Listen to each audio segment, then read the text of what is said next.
This is Pet Life Radio. Let's talk pets. It's Oh Behave with Arden Moore, the show that teaches you how to have harmony in the household with your pets. Join Arden as she travels coast to coast to help millions better understand why cats and dogs do what they do. Get the latest scoop on famous faces, their perfectly pampered pets, and who's walking who in Rin Tin Tinseltown. From famous pet experts and best-selling authors to television and movie stars, you'll get the latest buzz from wagging tongues and tails. Garner great pet tips and have a doggone fur-flying fun time. So get ready for the pause and applause as we unleash your Oh Behave host, America's pet edutainer, Arden Moore. Welcome to the Oh Behave Show on Pet Life Radio. I'm your host, Arden Moore. Now, every one of us tuning in right now have had what we call that heart dog. You know, the dog who inspires, it motivates us to be better humans. For our special guest today, the heart dog was named Moose.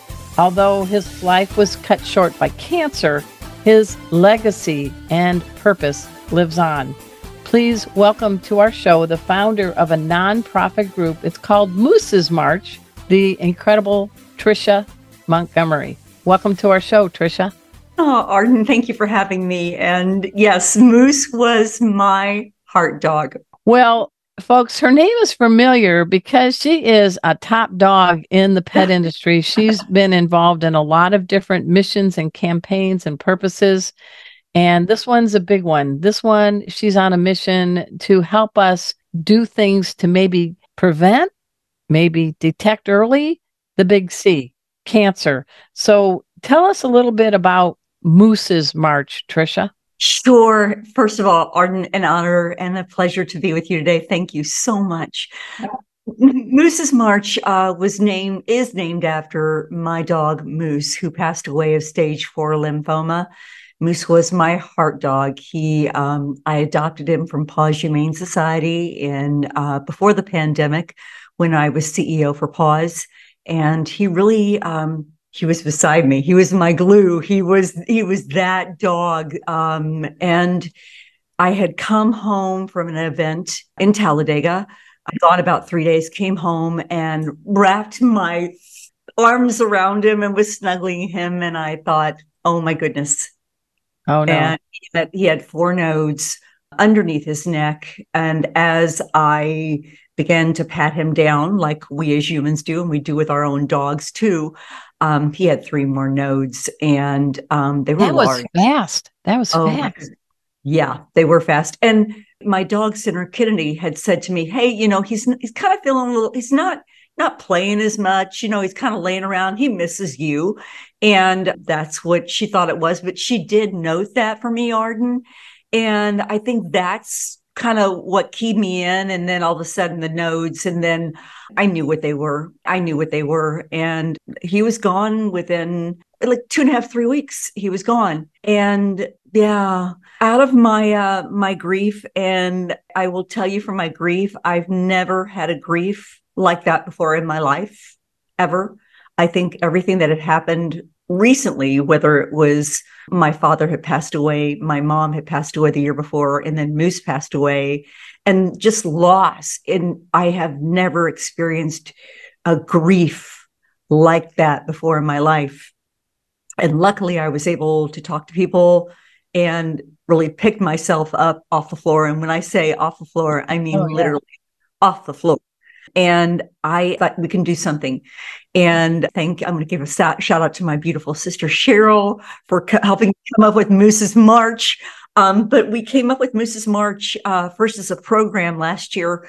And this year we are our own 501c3 organization. This is my passion. This is my project. And this is all about a legacy for Moose. We focus, Arden, on the early detection of pet cancer. And that is so amazing, because you could have just crawled under a rock.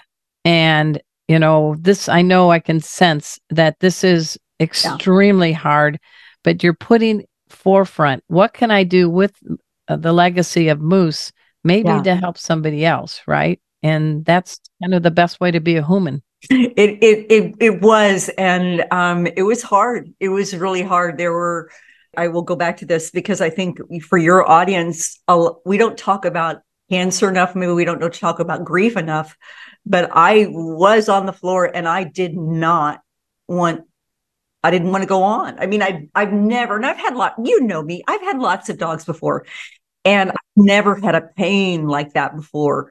And that just was so deep inside me. And out of that came, out of the grief has come this beautiful legacy to him, and for hope and for quality of life and for touching other people and letting them know it's okay to talk about cancer, that there is hope, that there is quality. Let's talk about this. Let's talk about, how do you understand a veterinarian? Is there an early detection? Is there a test? Is there something that we can do? And knowledge is key, and education. Well, before we step into that part, I do want people to get a little sense of Moose. He was a pitty, right? And he was not a giant pitty. And I call pit bulls meaty. They have meaty cheeks because when they smile, they got their Mayday cheeks. And, they're called nanny dogs. So you're at an event, aren't you, back then, right before COVID, and you met this dog, and tell us. Yeah. So I had lost my dog Zeus to Cushing's disease the year before, and I had become CEO for Paws Humane Society, gone to Columbus, Georgia, didn't know a soul, didn't know anyone. And everyone's like, oh, you should adopt, and I'm like, I'm not ready. I'm not ready. My birthday weekend, March 29th, like right as the pandemic was happening, a dog came in from Columbus Animal Care and Control. And he had come in with his brothers. He had been chained outside. He was skinny as a rail. His ribs were protruding. His legs were like all over the back, like cattywampus, and and he was like this hot mess dog. It was a Saturday morning, and I'm like, this is the worst birthday ever. The worst birthday ever. Happy birthday to me. And I'm like, I'm going to foster. And then I had to get approved through our foster coordinator. And so luckily they pulled some strings, and I got to take Moose home with me and brought him home with me. And I was kind of in an empty apartment because my furniture was still in Chicago. Oh, no. It's a scenario that I can't make it up. And I think I went to the store and I bought a steak and I brought us some food. And I'm like, we're just going to have some wine. This dog and I, although the Moose didn't drink anything. But I did. And he spent the weekend with me, and we just had a beautiful time. He was heartworm positive. And so we couldn't really walk as much, but we hung out, and then we snuggled, we watched television, and there was just this love. And I'm like, I'm not ready. I'm not ready. I'm not ready to adopt yet. And I brought him back. Of course. And we placed him back into the runs. And then, of course, throughout the day, I'm like, oh, I'm just going to go back. I'm just going to go back. And then I'm like, I sat, and then they found me in the corner with him. And they're like, why didn't you just adopt him? Yeah. And so I adopted him. It was during the Abyssal Clear the Shelters event. And shout out, thanks, Kathy Bissell, for all you do for animal welfare organizations. I adopted him, and he was my glue, Arden. He had a lot of health issues. Again, going back to that heartworm positive diagnosis, he had a heart, kind of a little heart murmur and some different things like that. A lot of skin issues, but he was this dog that just endeared himself to everyone. He went to work with me every day. And as an animal welfare organization during that time, you were an essential worker. I was an essential worker. I worked 7 days a week, probably 10, 12 hours, 14 hours a day. And he was with me. He was in the office, and he would jump on me at 7:00, 6:30, hey, it's time to go, walked him, and he was just part of my life. And when I say he never left my side, he never left my side. And just everything. He loved The Bachelor. He had his favorites. We would talk about those, I've never had a dog like that in all my life. I don't think I've ever had a dog like that. And slept with me. I mean, everything I ate, he ate. Salmon, Brussels sprouts, broccoli. He ate like a king. I home cooked for him, and he was it. And just the snuggles and the love. That is a heart dog, and people tuning in know what we're talking about. And I'm glad that you're doing something in his legacy. And we're going to talk about some ways that just the impact of cancer in dogs may surprise you, folks, as well as some ways we can do with early detection. There is an organization, Volition Veterinary, we're going to get into, but we're going to take a quick break. So you all know the drill. We got to sit, stay. We'll be right back. Time for a walk on the red carpet, of course. Oh Behave will be back in a flash right after these messages. Take a bite out of your competition. Advertise your business with an ad in Pet Life Radio podcasts and radio shows. There is no other pet-related media that is as large and reaches more pet parents and pet lovers than Pet Life Radio. With over 7 million monthly listeners, Pet Life Radio podcasts are available on all major podcast platforms, and our live radio stream goes out to over 250 million subscribers on iHeartRadio, Odyssey, TuneIn, and other streaming apps. For more information on how you can advertise on the #1 pet podcast and radio network, visit PetLifeRadio.com/advertise today. Let's talk pets Let's talk pets on Pet Life Radio. Pet Life Radio. PetLifeRadio.com. Hi, this is Brandon McMillan, the host of Lucky Dog, and I invite you to listen to Oh Behave with Arden Moore on Pet Life Radio. We're back from the lot. Just checked the paper and we had a record showing at the box. The letterbox, that is. Now back to Oh Behave. Here's Arden. Welcome back to the O Behave Show on Pet Life Radio. I'm your host, Arden Moore. We're speaking with Tricia Montgomery. She is the founder of Moose's March. Now, after the show, please go to Moose's, it's let's say this, MOOSES March, right, .com. And there's a lot of great things on that site and ways that you can help. But Tricia, we never know when we're given an angel, and you were given a four-legged angel. He's up in heaven saying, you go, you go. Now, he's probably channeling his personal picks for The Bachelor. I don't know. We don't want to get into any of that. But I hate cancer. We hate cancer if it affects any two-leggers, three-leggers, or four-leggers. Yeah. So just what would surprise people in doing your learning about cancer and trying to create this nonprofit, Cancer in Pets? Tell us about how surprisingly prevalent it is. First of all, two-leg, my father had passed away of cancer from many forms of cancer so it impacts us all. But I think for what was surprising to me, Arden, was I didn't know how many animals were impacted by cancer.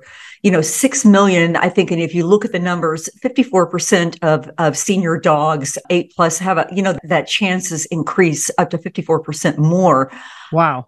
The breeds that get cancer as well, more prevalent breeds, of German Shepherds, of Golden Retrievers. It's amazing to me. But the thing that I also found amazing is cancer is not exclusive.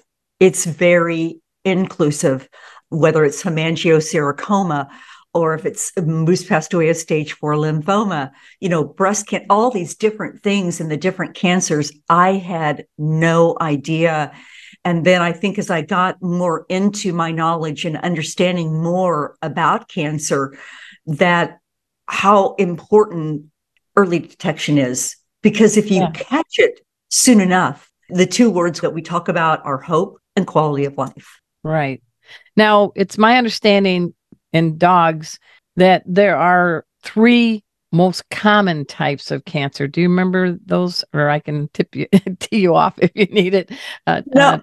But go ahead. No. Go ahead. Well, let's go through it. Skin cancer. Skin cancer, correct. Lymphoma.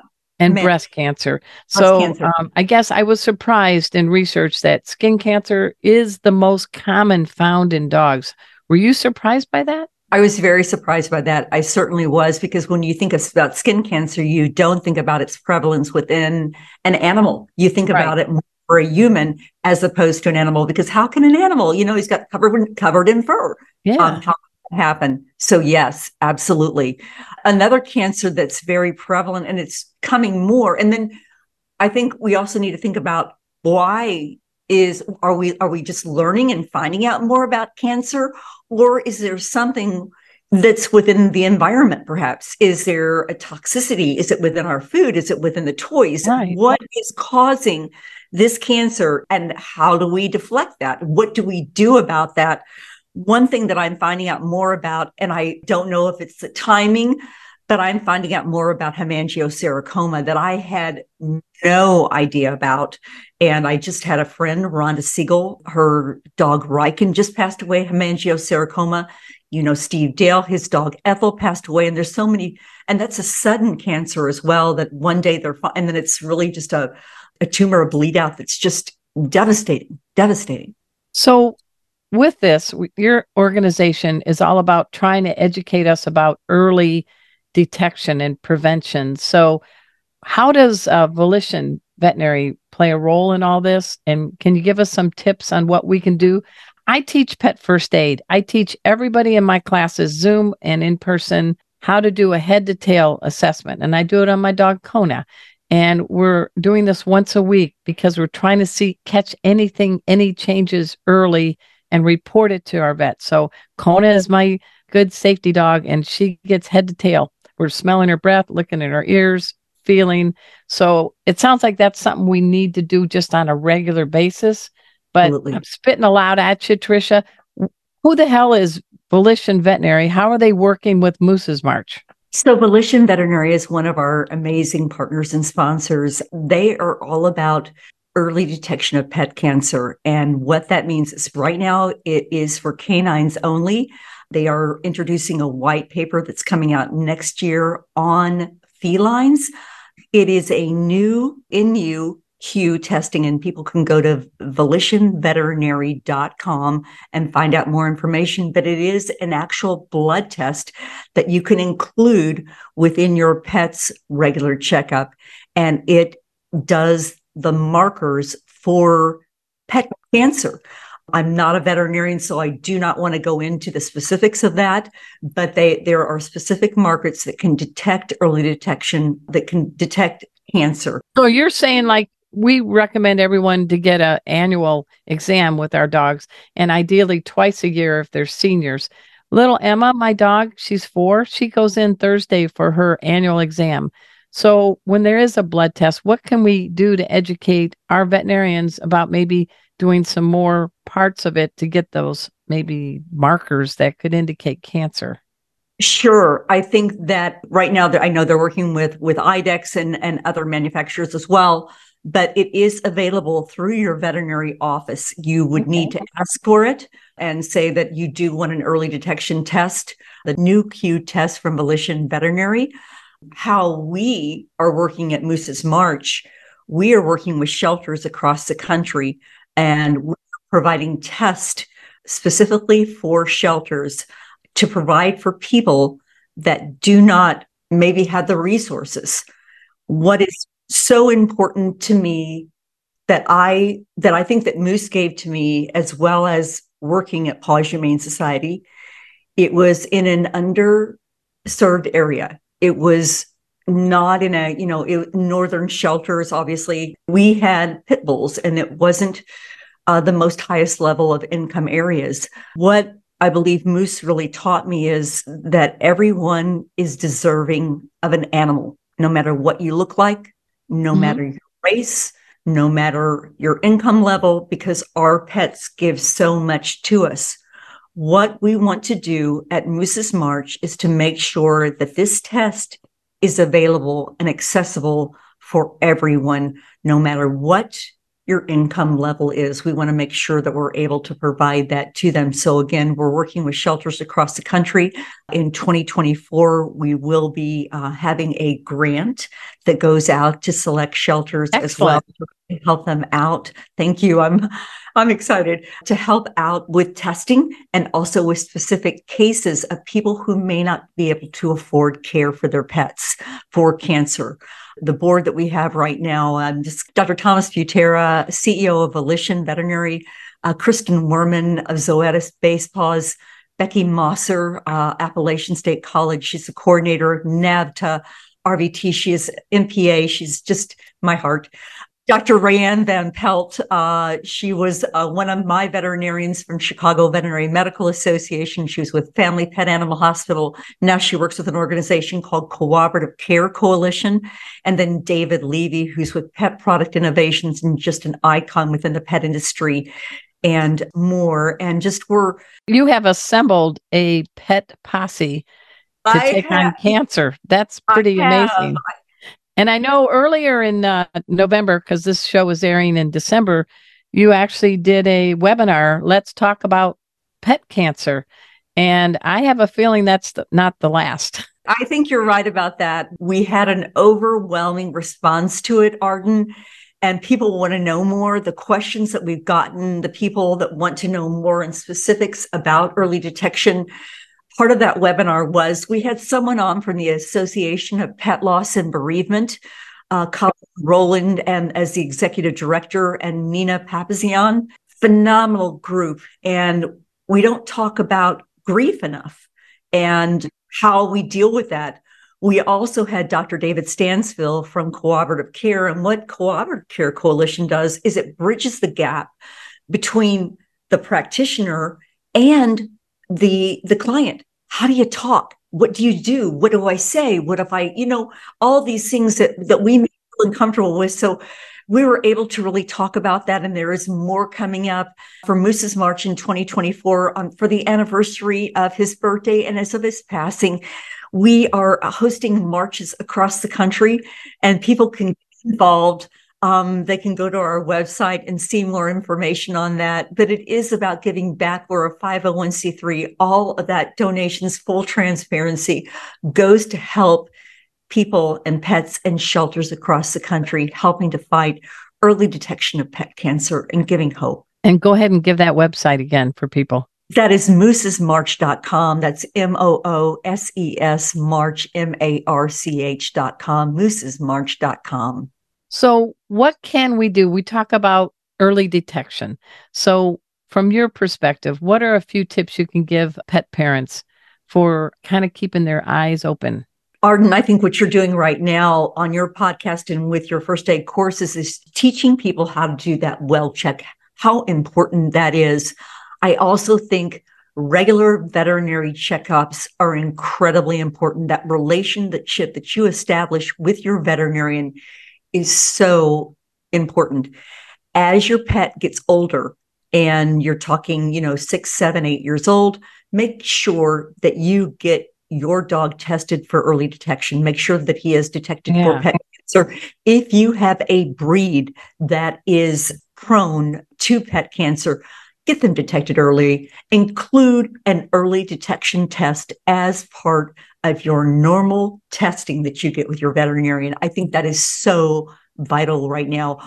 Our goal is to try and eliminate pet cancer and to try to obviously give a type of quality of life, because if there is a diagnosis, what do you do? And the earlier that you can detect cancer and pet cancer, the better off that you and your pet are going to be. Well, there are treatment options, but I guess the rate of success depends on a lot of factors. But what are some things that are being done on dogs now to help treat cancer? I think it's done different ways. I think there's chemotherapy. I think there's even prednisone to take them out of a little bit of that misery if they're not an option. If chemotherapy is not an option, there is surgery that they can remove a cancer, a tumor, or a cell. There are people that have talked about diets and being able to turn things around. I think if you can go to a holistic veterinarian, or you can go, or an integrative, maybe. Integrative, correct. It runs the full gamut and the full scope. We do have to think about toxicity, though, Arden. Yes. For years, we have talked about what goes into our pet's mouth. What are the food? What's the food that we're feeding? What are these high quality diets? We have not talked about what are our pets chewing on. What about the nylons and the plastics and all these things that are going into their tummies from some of those particles that may be chipping off? I think it was wearethecure.org, and I'll send you the link. You want to include this, but they gave a complete report out on some of the toys and some of the items that are specifically harmful to our pets. And they're the things that we don't think about. The things that can lead, or the plastics that come in, because think about those little giblets that come out when our pets may be chewing on those microplastics. If they ingest those, are they toxic? Are those causing cancer? How important it is to even know not only the food, but what about the things that they're chewing on from the toxicity standpoint? It's like stop, watch, assess, because some things we just take for granted may be contributing to a chance of that pet getting cancer. That's pretty vital to share on this. And, I have a 9-year-old dog, Kona. She's a terrier mix. She works her heart out as a safety dog, and she's a therapy dog. And I'm just telling you that I make sure she gets a big test, but I'm going to make sure she gets that blood test because she's my moose. Please do. Please do. I think that the more that we can educate people on the early detection of pet cancer, that is the goal. That is the mission of Moose's March. There are many, many beautiful organizations out there, from the Morris Animal Foundation and others, Live Like Rue, giving the shout out to those because they are important for cancer as well. But we are dedicated solely to the early detection of pet cancer and supporting animal shelters and animal welfare organizations across the country, and really giving the message of education and awareness for the early detection of pet cancer. Get them tested. Excellent. Hey, we're speaking with Tricia Montgomery. She is the founder of Moose's March. Please go to moosesmarch.com. Check out volition.com. Tricia, I really appreciate you being on the show today and sharing your message, because together we can help our dogs and soon our cats. Absolutely. Thank you, Arden. And I also want to do a shout out to my producer, Mark Winter. He is the executive producer of Pet Life Radio. We are the largest pet radio network on the planet. And humbly, you are tuned in to the Oh Behave Show, the longest running weekly pet podcast. We've been on the air since 2007, when Mark and I both were little toddlers in diapers, probably, because we're still young. Everybody, please sign up for my YouTube. It's Arden Moore. Check out all the things that I'm doing. Check out my Pet First Aid. It's Pet First Aid for you. And until next time, this is your flea-free host, Arden Moore, delivering just 2 words to all you 2, 3, and 4-leggers out there. Oh, behave. Coast to coast and around the world, it's Oh Behave with Arden Moore. Find out why cats and dogs do the things they do, and get the latest buzz from wagging tongues and tails in Rin Tin Tinseltown. From famous pet experts and best-selling authors to television and movie stars, you'll get great tail-wagging pet tips and have a fur-flying fun time. All Behave with America's pet edutainer, Arden Moore. Every week on demand, only on PetLifeRadio.com.